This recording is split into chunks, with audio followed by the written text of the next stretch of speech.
আওয়াজ দিয়ে বলেন ঠিক কিনা? জানা এবং মানা, যদি বলি জানার নাম ইসলাম নাই, তাহলে তো আমি আল্লাহর কোরআনকে অস্বীকার করলাম, রাসূলের হাদিসকে তো অমান্য করলাম। কারণ কোরআনে প্রথমে আল্লাহ পাক জানতে বলেছেন, ইকরা, পড়ার কথা বলেছেন। এরপরে তলাবুল ইলমি ফারিদাতুন আলা কুল্লি মুসলিম বলেছেন, মুসলমান প্রত্যেকের উপরে ইলম শিক্ষা করা ফরজ। অতএব জানতেও হবে, মানতেও হবে। তাই আমাদের ভুলটা সংশোধন করে এখন থেকে বলতে হবে, শুধু জানার নাম ইসলাম নয়, জানা এবং মানা দুইটার নাম হচ্ছে ইসলাম। আরেকবার বলেন ঠিক কিনা? তাহলে একটুখানি জিকির করেন, লা ইলাহা ইল্লাল্লাহ, লা ইলাহা, আওয়াজ, লা ইলাহা ইল্লাল্লাহ, লা ইলাহা।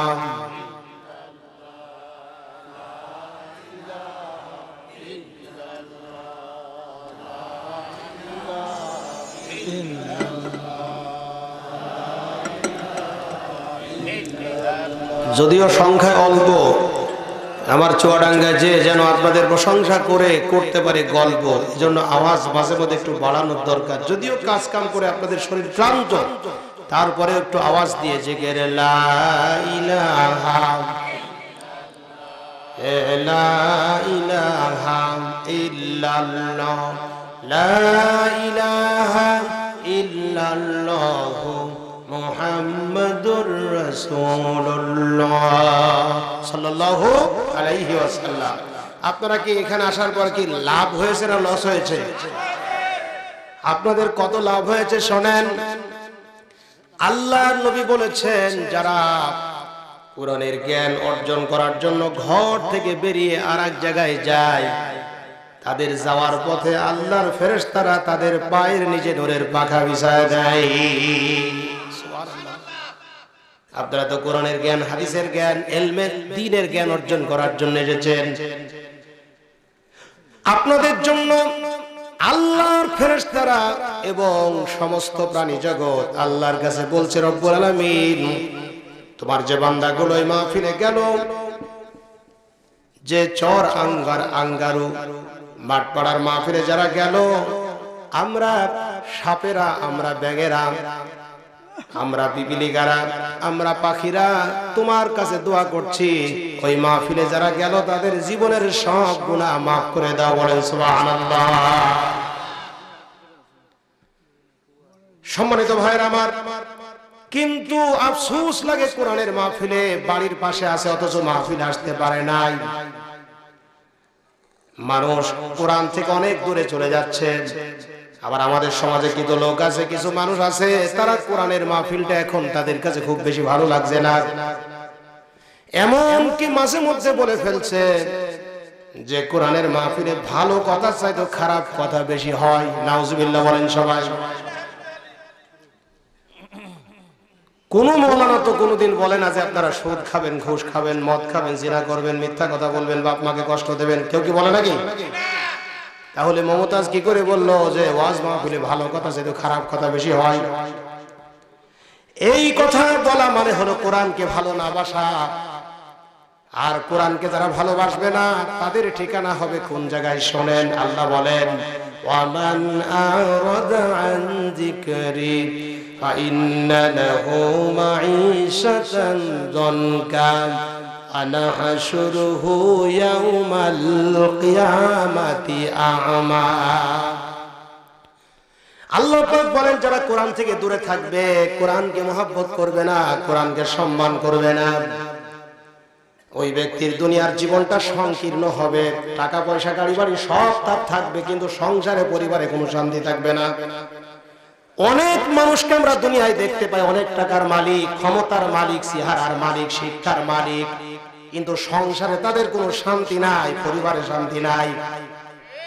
এমনকি খাওয়া দাওয়া, ভালো খাবার পর্যন্ত তার ডাক্তার নিষিদ্ধ করে দিয়েছে। বলেন ঠিক কিনা? এরপর আল্লাহ পাক বলেন, শুধু দুনিয়ার জীবনটা যে গজবের মধ্যে তার থাকবে তা নয়, কিয়ামতের ময়দানে সে ব্যক্তিকে আমি আল্লাহ পাক অন্ধ বানিয়ে উঠাবো। তাই কোরআনের দুশমন যারা অন্ধ হয়ে উঠবে, তারা আওয়াজ দিয়ে বলেন কথা কার? আল্লাহ। এই অন্ধ মানুষটি কোরআন বিরোধী মানুষটি আল্লাহকে বলবে ক্বালা রাব্বি লিমা হাশারতানি আমা ওয়া ক্বাদ কুনতু বাসীরা। ওগো আল্লাহ, কেন তুমি আমাকে অন্ধ বানিয়ে উঠালে? আমি তো অন্ধ ছিলাম না, আমি তো সব দেখতে পেতাম। ছোট্ট বালুকণা আমি দেখতে পেতাম, জাররা পরিমাণ জিনিস আমি দেখতে পেতাম, কিন্তু আমি তো অন্ধ ছিলাম না। আজকে কেন তুমি এই গজব আমাকে দিয়েছো? আল্লাহ পাক তাকে বলবেন ক্বালা কাযালিকা আতাতকা আয়াতুনা ফানাসিতাহা ওয়া কাযালিকাল ইয়াউমা তুনসা। আল্লাহু আকবার। আল্লাহ বলবে জাহান্নামী, ও পাপিষ্ঠ, তুমি আমার কোরআনকে দেখতে পাও নাই। অন্ধ যেমন দেখতে পাই না, তোমার চোখ থেকে তুমি কোরআন পড়ো নাই। কি বলেন ঠিক কি না? চোখ থেকে কোরআন দেখো নাই, গবেষণা করো নাই, কোরআন মানো নাই, কোরআনের দুশমনি করতে, কোরআনের বিরোধিতা করতে। কোরআনের আইনকে সেকেলে আইন বলে অনেকেই, কোরআনের আইনকে বর্বর আইন বলে। কোরআনের আইন যদি সমাজে চালু হয় তাহলে সমাজ নাকি পিছিয়ে পড়বে। কোরআন আইন যদি সমাজে চালু হয় সমাজ নাকি বর্বরতা তৈরি হবে। এরকম কথা যারা বলে তারা বলবে আমরা কোরআন থেকে দূরে ছিলাম, এই জন্য আল্লাহ পাক বলবেন তোমরা কোরআন থেকে দূরে ছিলে, এই জন্য তোমাদের এই গজব আমি আল্লাহ পাক নাজিল করেছি। অতএব কোরআন আছে যেখানে আমরা থাকতে চাই সেখানে, কোরআনের ভালোবাসা নাই যেখানে আমরা থাকতে চাই না সেখানে। আওয়াজ দিয়ে বলেন ঠিক কিনা? আমার বন্ধুগণ, রাগ করবেন না, আমি আফসোসের সাথে বলছি, নামের জন্য বলতেই হয়। রাশেদ খান মেনন সেদিন সংসদে দাঁড়িয়ে বলছে মিজানুর রহমান আজহারি গ্রেফতার হয় না, আর শরীয়ত সরকার গ্রেফতার হয়। আরে ভাই, শরীয়ত সরকার তো সে তো ইসলামের বিরুদ্ধে কথা বলেছে। সে বলেছে গান বাজনা জায়েজ। আমি গান বাজনা জায়েজ যদি প্রমাণ করতে না পারি আমি 50 লক্ষ টাকা দেব, এবং আলেমদেরকে গালি দিয়েছে। মাশাআল্লাহ, ওই ইনু সাহেব এবং আর কি বলে আপনার মেনন সাহেবের জবাব মাননীয় প্রধানমন্ত্রী শেখ হাসিনা সুন্দর করে দিয়েছে। উনি বলেছিলেন যে এই ধরনের কথা যারাই বলবে সে যেই হোক না কেন তাকে গ্রেফতার করা হবে। সবাই বলেন মারহাবা। সম্মানিত ভাইরা আমার, আমি স্পষ্ট করে বলতে চাই, মেনন সাহেব আপনি কি করে বলেন যে ওয়াজ মাহফিলের বিরুদ্ধে আপনি কথা বলেন? কিভাবে কোরআনের বিরুদ্ধে কিভাবে কথা বলেন? আপনি মিজানুর রহমান আজহারি সাহেবের সব দলের মানুষ তাকে ভালোবাসে, বড় বড় মন্ত্রীরা তাকে প্রোগ্রাম করায়ছে, মানুষ তার মতো একটা নিয়ামত পেয়ে খুশি হয়েছিল বাংলাদেশে। সেই যুবকটার, সেই মিজানুর রহমান আজহারি ভাইয়ের বক্তব্য শুনে যুবকরা মদ ছেড়ে দিয়েছিল, যুবকরা গাঁজা ছেড়ে দিয়েছিল, যুবকরা ফেন্সি ছেড়ে দিয়েছিল, যুবকরা বাপ মাকে সেবা করত, যুবকরা যারা গান শুনতো, বাজনা শুনতো, তারা তাফসীর মাহফিলের মুখী হয়েছিল, কোরআন মুখী হয়েছিল, আল্লাহর ওলি হচ্ছিল। আওয়াজ দিয়ে বলেন ঠিক কিনা? আজকে তাদের বিরুদ্ধে কথা।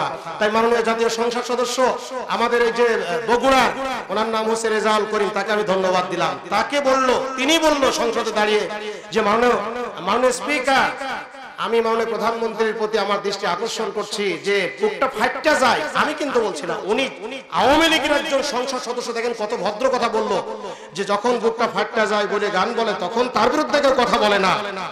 আজহারি কিসের রাজনীতি জানে? আজহারি একটু কোরআনের কথা বলে, 2-4টা কোরআনের আয়াত বলে, তাই এত মাথা ব্যথা কেন? মাননীয় প্রধানমন্ত্রী, এটা আজহারির বিরুদ্ধে বলা নয়, বরং ধর্মীয় অনুভূতিতে আঘাত হানা। তাই যারা এই ধরনের ধর্মীয় অনুভূতিতে আঘাত হানে, মাননীয় প্রধানমন্ত্রী আপনি তাদেরকে চিহ্নিত করবেন। আমি ওই সংসদ সদস্য রেজাউল করিমকে ধন্যবাদ দিই। আওয়াজ দিয়ে বলেন ঠিক না? খুব সুন্দর কথা বলেছে। তাহলে বোঝা যাচ্ছে যে আওয়ামী লীগ করলে কি হবে? আওয়ামী লীগদের মধ্যে জোরে বলেন ভালো মানুষ আছে কি নাই? তাই উনি বলেছিল কথা যে মুসলিমে কয়েকজন ব্যক্তি আপনার ভাবমূর্তি নষ্ট করছে, মাননীয় প্রধানমন্ত্রীদেরকে চিহ্নিত করুন আপনি। তাই আমরা বলি, মেনন সাহেবের কথা বলে আমি মূল আলোচনায় যাচ্ছি, যে আপনি এত মাতব্বরি করেন কি করে? আপনার ভক্ত গোটা বাংলাদেশে যেই কয়টা আছে, মিজানুর রহমান আজহারি সাহেবের ভক্ত তার একটা থানায় তার চেয়ে বেশি আছে। আওয়াজ দিয়ে বলেন ঠিক না? এখন আপনাদেরকে কষ্ট হলো নাকি? আমি কিন্তু এই কথাগুলো বলতাম না, কষ্ট হলো একটাই, আজকে বড় বড় আমাদের পুলিশ অফিসার, যারা বড় বড় শিক্ষিত মানুষ, তারা কোরআনের মাহফিল গুলো চাচ্ছে, গোরস্থানের উপকার হয়, মাদ্রাসার উপকার হয়, মসজিদের উপকার হয়, আর ওই রকম কয়েকজন ব্যক্তি তারা বলছে যে মাহফিল দরকারটা কি? আমরা বলি, আমরা এই ধরনের কথা বাংলাদেশের মানুষ চাই না। আমরা কোরআনকে ভালোবাসি, ইসলামকে ভালোবাসি, আল্লাহকে ভালোবাসি, মিলেমিশে সবাই থাকবো। আওয়াজ দিয়ে বলেন মারহাবা। এখন আমরা মূল আলোচনায় যাচ্ছি, রাগ করছেন না তো আপনারা? একটু আমার সাথে পড়েন, আউযু বিল্লাহি মিনাশ শাইতানির রাজিম, বিসমিল্লাহির রহমানির রহিম। শারআ লাকুম মিনাদ-দীনি মা ওয়াসা বিহি নূহা ওয়াল্লাযী আওহাইনা ইলাইকা ওয়া মা ওয়াসাইনা বিহি ইব্রাহিম ওয়া মূসা ওয়া ঈসা আন আকিমুদ-দীন ওয়া লা তাতাফাররাকু ফীহি। আল্লাহু আকবার, জোরে বলেন। আমরা যখন জন্ম হয়েছিলাম আমাদের কানের গোড়ায় আজানে কি বলা হয়েছিল? আল্লাহু আকবার। ইকামতের প্রথম শব্দ কি? ঈদের নামাজের প্রথম শব্দ কি? জানাজার নামাজ, জীবনের শেষ নামাজ, প্রথম শব্দ কি? জন্ম থেকে মৃত্যু পর্যন্ত আল্লাহু আকবার আছে কি নাই? আপনারা আওয়াজ দিয়ে বলেন আল্লাহু আকবার। সূরার নাম সূরা শুরা, বলেন সূরা শুরা। সূরা মানে মশওয়ারা, পরামর্শ করা। পরামর্শ করার দরকার আছে কি নাই বলেন? এই যে একটা মাহফিল হয়েছে, আমার সম্মানিত মেহমানরা কিন্তু প্রথমে পরামর্শ করেছে যে কোন বক্তা নিলে ভালো হয়, কবে হলে ভালো হয়, তারপরে কয়জন মানুষকে মেহমানদারি করলে ভালো হয় ইত্যাদি। একটা কাজ করতে হলে পরামর্শ করার দরকার আছে কি নাই? পরামর্শ নামে একটা সূরা আল্লাহ নাযিল করেছে, সুবহানাল্লাহ বলেন সবাই। এককভাবে কোনো কাজ করতে হয় না, মিটিং করে পরামর্শ করে তারপরে সিদ্ধান্ত নিতে হয়, তাহলে সেই কাজটার মধ্যে বরকত পাওয়া যায়। বাড়িতেও একটা কাজ করবেন, যখন আপনার বিবি আছে, ছেলে আছে, মেয়ে আছে, তাদেরকে নিয়ে আপনি একটা বিল্ডিং তৈরি করবেন, একটু পরামর্শ করবেন। আপনি হয়তো একটা অনুষ্ঠান করবেন, একটা পরামর্শ করবেন, আপনি ছেলে মেয়ের সাথে পরামর্শ করবেন, বিবির সাথে পরামর্শ করবেন। তারপর মহল্লায় যে লোকজন থাকে, একটা মহল্লার কাজ, সমাজ সেবামূলক কাজ করতে হলে পরামর্শ করতে হয়। রাষ্ট্রীয় কোনো কাজ করতে হলেও দেখেন পরামর্শ ছাড়া হয় না। এই জন্য মশওয়ারার একটা গুরুত্ব অনেক বেশি। এই জন্য আমি যে সূরা তেলাওয়াত করেছি সেই সূরাটার অর্থ হচ্ছে পরামর্শ। সবাই বলেন মারহাবা। এই সূরা 13 নম্বর আয়াত আমরা পড়েছি। এই সূরার মধ্যে আয়াত আছে 53টি, রুকু আছে 5টি, আর সূরাটি মক্কায় নাজিল হয়েছে। সূরাটি মক্কায় নাজিল হয়েছিল। সবাই বলেন মারহাবা। এই সূরা 13 নম্বর আয়াতে আল্লাহ পাক বলছেন, আল্লাহ রাব্বুল আলামিন বলেন, ও দুনিয়ার মানুষ, একটা সুসংবাদ গ্রহণ করো। সেটা হলো এই, আমি আল্লাহ পাক তোমাদের জন্য সেই ধর্ম, সেই দিনকে নির্ধারিত করে দিয়েছি, যেই দিনটা আমি নূহ আলাইহিস সালামকে দিয়েছিলাম। তাহলে প্রথমত আমরা একটা জিনিস ক্লিয়ার হলাম যে নূহ আলাইহিস সালামের যে ধর্ম ছিল আমাদেরও সেই একই ধর্ম। এবার বলেন নূহ আলাইহিস সালামের ধর্মের নাম কি? এতটুকু বলতে আপনাদের দেরি হচ্ছে কেন? বলেন নূহ নবীর ধর্মের নাম কি? শুধু নূহ নবী নাই, সমস্ত নবীদের ধর্মের নাম ছিল ইসলাম। আল্লাহ তাই ডাক দিয়ে বলছে, চিন্তা করো কেন, সমস্ত নবীদের ধর্ম যা, তোমাদের ধর্ম তা। আওয়াজ দিয়ে বলেন সুবহানাল্লাহ। এরপরে আল্লাহ পাক আল্লাহর হাবিবকে লক্ষ্য করে বলছেন ওই আয়াতের মধ্যে, ও আমার হাবিব, ও আমার নবী, ও আমার দোস্ত, ওহীর মাধ্যমে আপনাকে যে আদেশ দিয়েছি, উপদেশ দিয়েছি, হুকুম করেছি, আপনার পূর্বে ইব্রাহিম মুসা ঈসা নবীকে সেই একই হুকুম করেছিলাম। কি হুকুম? যে আকিমুদ্দিন, তোমরা দিন কায়েম করো, পরস্পর আলাদা হইও না। তাহলে এখান থেকে আমরা ক্লিয়ার হলাম, নবীদেরকে আল্লাহ পাক বলেছিলেন তোমরা দিন কায়েম করো, ইসলাম প্রতিষ্ঠিত করো, আল্লাহর জমিনে আল্লাহর আইনকে তোমরা প্রতিষ্ঠিত করে দাও। নিজে নিজেই শুধু ইসলাম মানবা তা হবে না, তুমি নিজেও ইসলাম মানবা। নবীরা তোমার পরিবারেও ইসলামের দাওয়াত দিবা, সমাজে ইসলামের দাওয়াত দিবা, গোটা সমাজটাকে ইসলামের সাথে সজ্জিত করে ফেলো, দিনকে কায়েম করে দাও। খালি নবীরা আসলেন আল্লাহর দিনকে কায়েম করার জন্য। আওয়াজ দিয়ে বলেন মারহাবা। সম্মানিত ভাইরা আমার, দিন শব্দ কোরআন শরীফে অনেক জায়গায় আছে। দিন শব্দের এক এক জায়গায় এক একটা অর্থ হয়। দিন শব্দের একটা অর্থ হলো কিয়ামত। সূরা বাকারা, সূরা ফাতিহা 3 নম্বর আয়াতে মালিকি ইয়াউমিদ্দিন, আপনারা আরেকবার আমার সাথে পড়েন, মালিকি ইয়াউমিদ্দিন। এই যে মালিকি ইয়াউমিদ্দিন, এই দিন মানে কিন্তু ধর্ম নাই, এই দিন মানে হলো কিয়ামত। জোরে বলেন সুবহানাল্লাহ। দিন শব্দের আরেকটা অর্থ হলো আদর্শ। আচ্ছা বলেন, আমাদের আদর্শ আল্লাহর নবী। জোরে বলেন ঠিক কিনা? আল্লাহ বলেন, লাকাদ কানা লাকুম ফি রাসূলিল্লাহি উসওয়াতুন হাসানা। রাসূলের জীবনের মধ্যে রয়েছে তোমাদের জন্য উত্তম আদর্শ।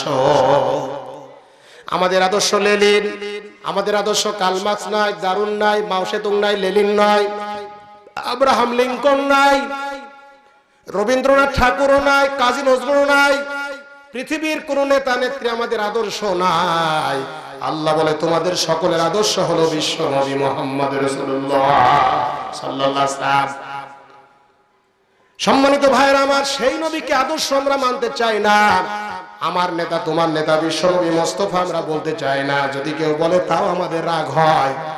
তাহলে আমরা কিভাবে আমার রাসূলকে আমি আদর্শ নেতা মুখে বলি? যদি আমার নেতা, তোমার নেতা বিশ্ব নবী মুস্তাফা এই কথা যদি না বলি, আর এই কথা বললে যদি রাগ হয়, কসম করে বললে ভুল হবে না, আপনি যখন মারা যাবেন কবরের মধ্যে ইমাম সাহেব রাখার সময় বলবে, বিসমিল্লাহি ওয়া আলা মিল্লাতি রাসূলিল্লাহ। ওগো আল্লাহ, রাসূলের দলে থেকে গেলাম, রাসূলের আদর্শের উপর রেখে গেলাম। আমার রাসূল যেন মদিনায় শুয়ে শুয়ে ইমাম সাহেবকে ডাক দিয়ে বলে, ইমাম সাহেব মিথ্যা কথা বলো না, যেই লোকটাকে তুমি রেখে গেলে ওই লোকটি আমার আদর্শ কোনোদিন মানে নাই। তার আদর্শ ছিল লেনিন, তার আদর্শ কার্ল মার্কস, তার আদর্শ দারিন, তার আদর্শ মাও সেতুং, তার আদর্শ অমক অমক। আওয়াজ দিয়ে অতএব আল্লাহ রাসূল বলে, আমি এখন মরা লাশ গ্রহণ করব না। অতএব লজ্জায় মাথা হ্যাট হয়ে যাবে, জাহান্নামের বাসিন্দা হতে হবে। আওয়াজ দিয়ে বলেন ঠিক কিনা? সম্মানিত ভাইরা আমার, সেই নবীকে যদি আদর্শ মানতাম, তাহলে আমার নবীকে যদি গালি দিত তাদের প্রতিবাদটা একটু জোরে সোরে করতাম। জোরে বলেন ঠিক কিনা? ভোলা জেলায় আমার নবীকে গালি দেওয়া হলো, বিপ্লব চন্দ্র সেন আমার নবীকে গালি দিল, ওর প্রতিবাদ করলো যারা, তাদের বিরুদ্ধে আবার মামলা হলো। আফসোস লাগে, আমি বলি তারাই হলো রাসূলের আদর্শের উপরে প্রতিষ্ঠিত, তারাই রাসূলকে ভালোবাসে, যারা ভোলাই নবীর প্রেমে পাগল হয়ে 5 জন জীবন দিয়েছে। আওয়াজ দিয়ে বলেন ঠিক কিনা? আমরা বলি রাসূলকে গালি দিবা, বরদাস্ত করা হবে না, কারণ আমরা দল মত একটা করতে পারি, কিন্তু আমার নবীকে আমরা জীবনের চাইতে ভালোবাসি। আওয়াজ দিয়ে বলেন ঠিক কিনা?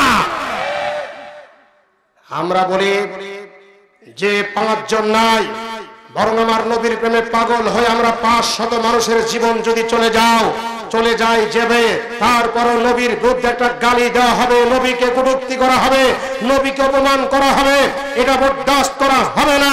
আমার নবীকে আমরা কারা কারা ভালোবাসে একটু দিয়ে হাত তুলে আল্লাহকে দেখায়।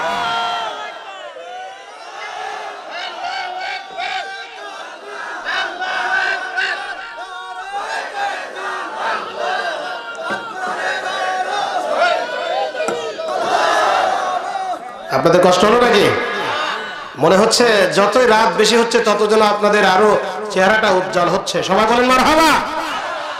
রাত যে এত বেশি হয়েছে তার টেরই পাওয়া যাচ্ছে না। জোরে বলেন ঠিক কিনা? আসলে আল্লাহর কোরআনের কথা তো ভালো লাগবে। ইমানদারদের সামনে তেলাওয়াত যখন হয় কোরআন, ইমানদাররা মনোযোগ দিয়ে শোনে, ইমানদারদের ইমান আরো বেড়ে যায়। সুবহানাল্লাহ বলে সকলে আপনারা। তাই বলে আবার ভেবেন না যে হুজুরকে সারা রাত করবে নাকি। খুব তাড়াতাড়ি মোনাজাত, মায়ে গলার মতো একজন থাকবে আর আমি চোখ বুঝে ওয়াজ করব, তা হবে না। আওয়াজ দিয়ে বলেন আল্লাহু আকবার। প্রিয় ভাই সব, তাহলে আসুন, দিন মানে আদর্শ, এখানে একটু বুঝার ব্যাপার আছে। মূসা আলাইহিস সালাম যখন ফেরাউনকে বলল, ফেরাউন তোমাকে আল্লাহর আইন মানতে হবে, আল্লাহকে রব মানতে হবে, জমিন আল্লাহর, আকাশ আল্লাহর, আইন চলবে আল্লাহর, এ দাওয়াত দিল মূসা।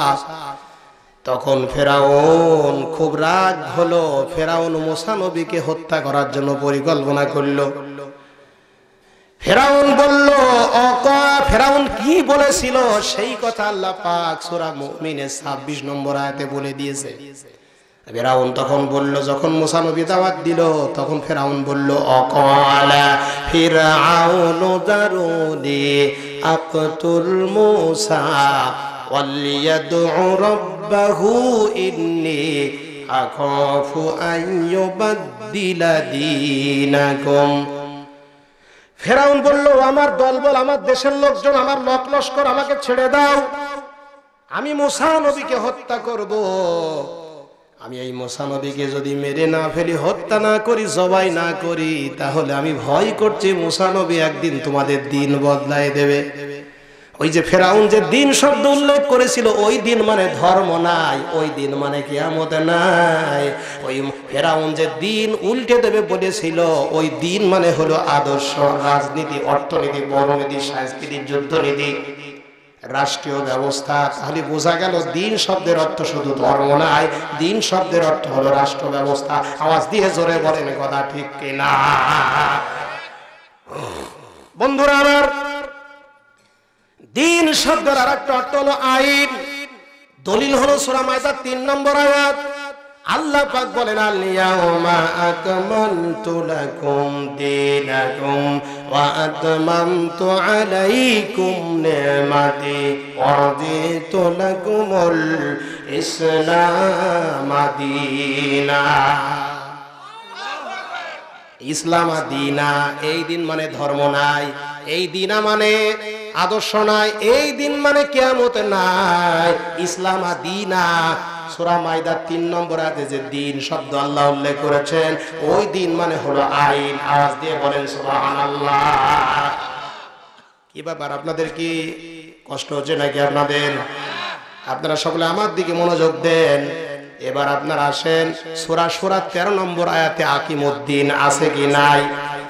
আকিমুদ্দিন, এই দিন মানে কিন্তু আদর্শ নাই, এই দিন মানে কিয়ামত নাই, এই দিন মানে ধর্ম নাই। আকিমুদ্দিন, এই দিন মানে হলো আইন। সুবহানাল্লাহ বলে সবাই। তার মানে হলো আল্লাহ পাক নবীদেরকে বললেন, নবীরা দুনিয়ায় গিয়ে শুধু সংসার করবা, বাড়ি ঘর করবা আর খাওয়া দাওয়া করবা, এজন্য তোমাদের দুনিয়ায় পাঠাচ্ছি না। ও নবীরা, তোমাদের দুনিয়ার জন্য পাঠালাম। দুনিয়ায় যাওয়ার পরে মানুষের তৈরি করা আইন ও কানুনটাকে একটু পরিবর্তন করে দিয়ে আমার জমিন, আমার আইনকে প্রতিষ্ঠিত করবা, আমার বিধানকে তোমরা কায়েম করে দেবা। তাই নবীদেরকে আল্লাহ পাঠাইছিলেন দিন কায়েমের কাজ করার জন্য। এটা বুঝতে মতো কষ্ট হলো না? আওয়াজ দিয়ে জোরে বলেন কথা ঠিক কিনা? নবীদেরকে আল্লাহ কেন পাঠিয়েছিল? আরেকটা আয়াত পড়লে একটু স্পষ্ট হয়ে যাব। আয়াতটা হলো সূরা নহলের 36 নম্বর আয়াত। আপনাদের সবার মুখস্থ আছে কম বেশি। আল্লাহ পাক বলেন নবীদেরকে কেন পাঠালাম শোনো। ওয়ালাকাদ বাআসনা ফি কুল্লি উম্মাতির রাসূলা আনি ইবুদুল্লাহা ওয়াজতানিবুত তাগুত। আল্লাহ বলেন, আল্লাহ পাক বলেন নবীদেরকে পাঠালাম দুটো দায়িত্ব দিয়ে। একটা দায়িত্ব হলো মানুষ যেন আমার গোলাম হয়, মানুষ যেন আমি আল্লাহর ইবাদত করে, আর মানুষ যেন তাগুত থেকে দূরে থাকে। তাহলে আমরা গোলাম কার? আপনাদের আওয়াজটা খুব সুন্দর, আরো একটু জোরে বলেন, আমরা গোলাম কার? ওমা খালাকতুল জিন্না ওয়াল ইনসা ইল্লা লিয়াবুদুন। আল্লাহ বলেন আমি তোমাদের ইবাদত করার জন্য সৃষ্টি করেছি। সবাই বলেন সুবহানাল্লাহ। আমার ভাইরা, আল্লাহ পাক সূরা বাকারার 21 নম্বর আয়াতে বললেন, ইয়া আইয়ুহান নাসু উবুদু রাব্বাকুমুল্লাযী খালাকাকুম। তোমরা গোলামি করে ইবাদত করো রবের, যে রব তোমাদের সৃষ্টি করেছে। তাহলে আওয়াজ দিয়ে বলেন আমরা গোলাম কার? আমরা হুকুম মানব কার? আমরা আইন মানব কার? কিন্তু দুঃখজনক হলো সত্য, সূর্য আল্লাহর আইন মেনে চলে, চন্দ্র আল্লাহর আইন মেনে চলে, নক্ষত্রগুলো আল্লাহর আইন মেনে চলে, পাহাড় আল্লাহর আইন মেনে চলে, সাগর আল্লাহর আইন মেনে চলে, নদীর পানির, সমুদ্রের ছোট্ট পোকা থেকে শুরু করে নিয়ে, ছোট্ট ছায়া মাছ থেকে শুরু করে নিয়ে বিশাল বড় তিমি মাছ পর্যন্ত আইন মানে কার? আকাশের ছোট্ট চড়ুই পাখি থেকে শুরু করে নিয়ে বিশাল বড় শকুন পর্যন্ত আইন মানে কার? জঙ্গলের পিপিলিকা থেকে শুরু করে নিয়ে বিশাল বড় হাতি পর্যন্ত আইন মানে কার? আফসোস, আল্লাহ পাক বলেন সাব্বাহা লিল্লাহি মা ফিস সামাওয়াতি ওয়া মা ফিল আরদ। আকাশ আর জমিনে যা আছে সবাই আল্লাহর ইবাদত করে, সবাই আল্লাহর তাসবিহ পড়ে, কিন্তু মানুষ আমার গোলামি করে না, মানুষ আমার আইন মানে না। তাই আফসোস করে আল্লাহ পাক বলছেন মা গররাকা বিরাব্বিকাল কারীম। কোন জিনিস আমার আইন মানতে তোমাকে বাধা দেয়? আমার আইন মানে না কেন? সম্মানিত ভাইরা আমার, আল্লাহর গোলামি করি না। হ্যাঁ, কিছু কিছু ব্যক্তি আবার গোলামি করে ঠিকই, মাজারে গিয়ে সেজদা দেয়, গরু বাবার সেজদা দেয়, আবার বলে গরুর ধার ধরেছি, আমার গরু আমার পার করে নিয়ে যাবে। সম্মানিত হাজিরিন আমার, আবার এমন গুরু ভক্ত আমাদের দেশে হয়েছে, গুরুকে আবার আল্লাহর চাইতে বড় বানিয়ে ফেলে দিচ্ছে কেউ কেউ। বলছে গুরুই সব, যিনি রাসূল, যিনি মুর্শিদ তিনি রাসূল, খোদাও শেষ হয়। নাউজুবিল্লাহ। রীতা বয়াতির নাম শোনেন? রীতা বয়াতি, উনি তো গুরু ভক্ত, উনি বাউল সম্রাট, বাউল শিল্পী রীতা বয়াতি। ফিরাউন, হামান, সাদ্দাত, কারুন, আবু জাহেল, উতবা, সাইবা, মুগীরা যত খারাপ কথা বলেছে, যতগুলো, তার চাইতে বেশি খারাপ কথা বলেছে, আল্লাহর সম্পর্কে বাজে কথা বলেছে রীতা দেওয়া। এ হলো বাউল শিল্পী, গুরু ভক্তি করে। এই রীতা দেওয়ান আল্লাহকে বলেছে যে আল্লাহ হলো মুনাফিক। নাউজুবিল্লাহ বলে সবাই। এই রীতা দেওয়ান বলেছে আল্লাহ হলো বজ্জাত। রীতা দেওয়ান বলেছে আল্লাহ হচ্ছে সবথেকে বড় শয়তান। নাউজুবিল্লাহ বলে সবাই। এই কথা কেন বলেছে? যে উনি বলছে যে আল্লাহ পাক আদম হাওয়াকে সৃষ্টি করে বললেন ওই গন্ধম গাছের কাছে যেও না, আবার শয়তান পাঠিয়ে দিল, শয়তানকে বলল যাও আদমকে ওয়াসওয়াসা দাও, তাহলে আল্লাহই তো বেশি শয়তান। নাউজুবিল্লাহ বলেন। তাহলে আল্লাহকে শয়তান বলবে, আল্লাহকে গালি দেবে, আর মুসলমান কি চোখ বুজে থাকবে? আওয়াজ দিয়ে বলেন, আমরা কি চুপ করে থাকতে পারি? আমরা মাননীয় প্রধানমন্ত্রী শেখ হাসিনাকে অনুরোধ করে বলবো, আপনি 5 ওয়াক্ত নামাজ পড়েন, আমাদের জানা আছে। আপনি কোরআন তেলাওয়াত করেন, তাও আমরা জানি। আপনার কাছে আমরা বিনীতভাবে অনুরোধ করে বলছি, এটা শাহজালালের বাংলাদেশ, খানজাহানের বাংলাদেশ, এটা মসজিদ মাদ্রাসার বাংলাদেশ। যে রীতা দেওয়ান আল্লাহকে গালি দিয়েছেন, যে রীতা দেওয়ান আল্লাহকে শয়তান বলেছে, যে রীতা দেওয়ান আল্লাহকে বজ্জাত বলেছে, মুনাফিক বলেছে, সেই রীতা দেওয়ানকে খুব তাড়াতাড়ি গ্রেফতার করার দরকার আছে কি নাই? সেই রীতা দেওয়ানকে গ্রেফতার করে আমরা বলতে চাই বাংলার জমিনে দৃষ্টান্তমূলক শাস্তি দিতে হবে। তা না হলে রীতা দেওয়ানের মতো আরো ইসলাম বিরোধীরা, কোরআন বিরোধীরা, আল্লাহ বিরোধীরা আর আল্লাহর বিরুদ্ধে, নবীর বিরুদ্ধে অবশ্যই বেশি কথা বলবে। একজনের যদি শাস্তি দেওয়া যায়, আর 1 বছরের মধ্যে আর একজন আল্লাহর বিরুদ্ধে, নবীর বিরুদ্ধে কেউ কথা বলতে পারবে না। আওয়াজ দিয়ে বলেন ঠিক কিনা? সম্মানিত ভাইরা আমার, তাহলে আওয়াজ দিয়ে বলেন আমরা গোলাম কার? আমরা ইবাদত করব আল্লাহর, আল্লাহর গোলামি করব।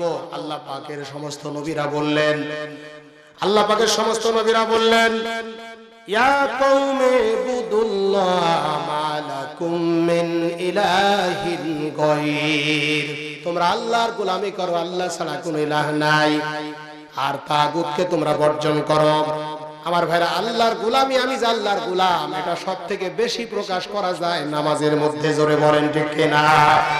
একজন বান্দা যখন সেজদায় চলে যায়, আল্লাহ এবং বান্দার মাঝখানে কোনো পার্থক্য থাকে না। আমি যদি নামাজ না পড়ি তাহলে আমি আল্লাহর গোলাম, এটা মুখে বললেও বাস্তবতায় গোলামি হয় না। এজন্য নামাজের গুরুত্ব ইসলামে অনেক বেশি। আল্লাহ পাক নামাজের কথা 82 জায়গায় কোরআনে বলেছেন। আর নামাজের ব্যাপারে বিশ্বনবী বলেছেন সালাতু ইমাদুদ্দিন, মান আকামাহা ফাকাদ আকামাদ্দিন ওয়া মান তারাকাহা ফাকাদ হাদামাদ্দিন। নামাজ ধর্মের খুঁটি, যে নামাজ কায়েম করলো সে ধর্মকে ঠিক রাখলো, আর যে নামাজ ছাড়লো সে ধর্মকে ধ্বংস করলো। এইজন্য নামাজ আমরা নিজের আদায় করব, আর আমার ছেলে মেয়ে আরবি বাল বাচ্চাদের নামাজের তাগিদ দেব। আল্লাহ আমাদের তৌফিক দিও, চিল্লা বলেন আমিন। তাহলে 1 নম্বর কাজ হলো আল্লাহর ইবাদত করব, আর 2 নম্বর কাজ হলো তাগুতকে কখনো মানব না, তাগুতের কাছে কখনো মাথা নত করব না। তাগুতদেরকে পরাজিত করে জমিনে আল্লাহর বিধান কায়েমের জন্য চেষ্টা করা লাগবে। আওয়াজ দিয়ে বলেন ঠিক কিনা? তাগুত কাকে বলা হয়? তাফসীর পড়লে পাওয়া যায় তাগুত বলা হয় তাকে যে ব্যক্তি নিজেও আল্লাহকে মানে না আর একজন আল্লাহ মানবে এটা সহ্য করতে পারে না, তার নাম তাগুত। ফেরাউন ছিল তাগুত, আওয়াজ দিয়ে বলেন ঠিক কিনা? ফেরাউন ছিল তাগুত, হামান তাগুত, কারুন তাগুত, নমরুদ তাগুত, আবু জেহেল তাগুত। আবার এক বর্তমান সময়ে তাগুত হলো ডোনাল্ড ট্রাম্প, বর্তমান সময়ে তাগুত হলো অং সান সু চি, বর্তমান সময়ের সব থেকে বড় তাগুত হলো নরেন্দ্র মোদী। আওয়াজ দিয়ে বলেন ঠিক কিনা? কারণ বাবরি মসজিদ 500 বছরের মসজিদ, ওটা এই 500 বছরের মসজিদটাকে গুড়িয়ে দিয়ে রাম মন্দির তৈরি করার রায় সেখানে দেওয়া হলো। আমি বলি খবরদার অহংকার করো না, মসজিদ ভাঙার চেষ্টা করো না। আব্রাহা বাদশা মসজিদ ভাঙতে আসলো, কাবা ভাঙতে আসলো, আল্লাহ পাক সৈন্য পাঠিয়ে দিল আবাবিল পাখি। আলাম তারা কাইফা ফাআলা রাব্বুকা বিআসহাবিল ফিল। পড়েন আলাম ইয়াজআল কাইদাহুম ফি তাদলিল ওয়া আরসালা আলাইহিম তায়রান আবাবিল তারমিহিম বিহিজারাতিন মিন সিজজিল ফাজআলাহুম কাআসফিম মাকুল। দেখনি তোমার প্রভু আল্লাহর কেমন সে কৌশল, হস্তিগুলোর মালিক দলের সাজ্জাতে নিষ্ফল, শত্রু বাহিনীদের নাকি তিনি পূর্ণ ধ্বংসতল, পাঠায় তার সেনাবর্গ আবাবিল বাকি দল, তারা হেনেছে শত্রুকে পাথর যেন সে জগৎ দল, ভুক্ত তৃণের মতো তাহাদের শেষ হলো সম্বল। যে আল্লাহ পাক আল্লাহর সাথে গাদ্দারি করার কারণে, কাবা ঘরের সাথে বেয়াদবি করার কারণে, যে আল্লাহ পাক আব্রাহা বিশাল বাহিনীকে, হস্তি বাহিনীকে আল্লাহ পাক মাটির সাথে মিশিয়ে দিয়েছিলেন, আওয়াজ দিয়ে বলেন সে আল্লাহ এখনো আছে কি নাই? অতএব আল্লাহকে ভয় করে চলো। তবে আমরা বলি অহংকার করো না, অহংকার কিন্তু পতনের মূল। মুসলমান এখনো চুপ আছেন, মুসলমানরা যদি একটু জেগে ওঠে তোমার তত্ত্বতাজ ভেঙে চুরমার হয়ে যাবে, মসজিদ ভাঙতে তোমার হবে না। আওয়াজ দিয়ে জোরে বলেন ঠিক কিনা? ফেরাউন ছিল একজন বড় তাগুত। এখন যেমন তাগুতদেরকে আমি চিনা দিলাম, ফেরাউন ছিল একটা বড় তাগুত। কোরআন শরীফের মধ্যে আছে ফেরাউন কেমন তাগুত ছিল। আমি একটা ঘটনা বলি তাফসিরে জালালাইন থেকে, আপনারা কি রাগ করবেন নাকি? তাফসিরে জালালাইন 30 পারা সূরা ফজরের 10 নম্বর আয়াত, অফির আউনাজিন আওতাদ। এই আয়াতের ব্যাখ্যা পড়তে গিয়ে আমি ফেরাউনের যুগের একটা মেয়ে লোকের একটা ইতিহাস পড়লাম। মেয়ে লোকটার নাম হলো মাসিতা। আওয়াজ দিয়ে বলেন মেয়ে লোকটার নাম কি? মাসিতা। মাসিতা ছিল ফেরাউনের কি বলে কাজের মেয়ে। ওই মাসিতার দায়িত্ব ছিল ফেরাউনের মেয়ের খেদমত করা। খুব মনোযোগ দিয়ে শোনেন কিভাবে ফেরাউন মুসলমানদের অত্যাচার করত, নির্যাতন করত। ইমানদারদের ঈমান আনার কারণে, তাওহীদ মানার কারণে, আল্লাহর জমিনে আল্লাহর দ্বীন চাওয়ার কারণে মুমিন বান্দাদের ফেরাউন কিভাবে নির্যাতন করত। এখনো কিন্তু দুনিয়ায় ফেরাউন মার্কা মানুষ আছে, ইমানদারদের নির্যাতন করে। আওয়াজ দিয়ে জোরে বলেন আছে কি নাই? ফেরাউন তার মাসিতাকে কি বলে, তার কাজের মেয়ে মাসিতার দায়িত্ব দিয়েছিল যে মেয়ের খেদমত করবে। মাসিতা ফেরাউনের মেয়ের একদিন খেদমত করছে, মাথা আসলাচ্ছে, আর মাসিতার হাত থেকে চিরুনি পড়ে গেল। মাসিতা সেই সময় বিসমিল্লাহির রহমানির রহিম, মাসিতা বিসমিল্লাহ বলে চিরুনি তুলল। সঙ্গে সঙ্গে ফেরাউনের মেয়ে মাসিতাকে ডাক দিয়ে বলল, তুমি কার নাম নিয়ে চিরুনি তুলেছ? মাসিতা বলল, আমি রবের নাম নিয়ে চিরুনি তুলেছি। মাসিতা বলল, এই মিশরের সব মানুষের রব তো আমার আব্বা ফেরাউন। মাসিতা বলল, না শোনো ফেরাউনের মেয়ে, শোনো, তোমার রব, তোমার বাবার রব, আমার রব, আসমানের রব, জমিনের রব, চন্দ্রের রব, সূর্যের রব, গ্রহ নক্ষত্রের, কুল কায়নাতের সকল কিছুর রব হলো আল্লাহ। আপনারা জোরে জোরে বলেন আমাদের রবকে। মাসিতা যখন ফেরাউনের মেয়েকে এই কথা বলল, ফেরাউনের মেয়ে তখন ফেরাউনের কাছে গেল, ডাক দিয়ে বলল, আব্বা গো, আপনি দুধ কলা দিয়ে কাল সাপ বলেছেন।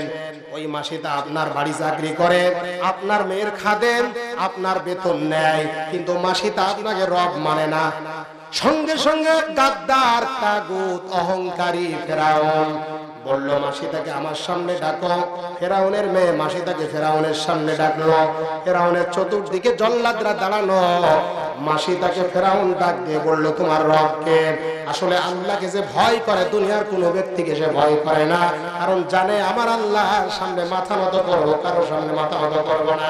ওই সময় মাসি তার চতুর্দিকে জল্লাদ দাঁড়ানো দেখে উনি এক বাক্যে বলল আমার রব আল্লাহ। আওয়াজ দিয়ে বলেন আল্লাহু আকবার। সঙ্গে সঙ্গে ফেরাউন বলল জল্লাদেরা ডেগের মধ্যে তেল ঢেলে দাও। ওই ডেগে ডেগ তেলের ডেগ চুলার উপরে দাও। চুলা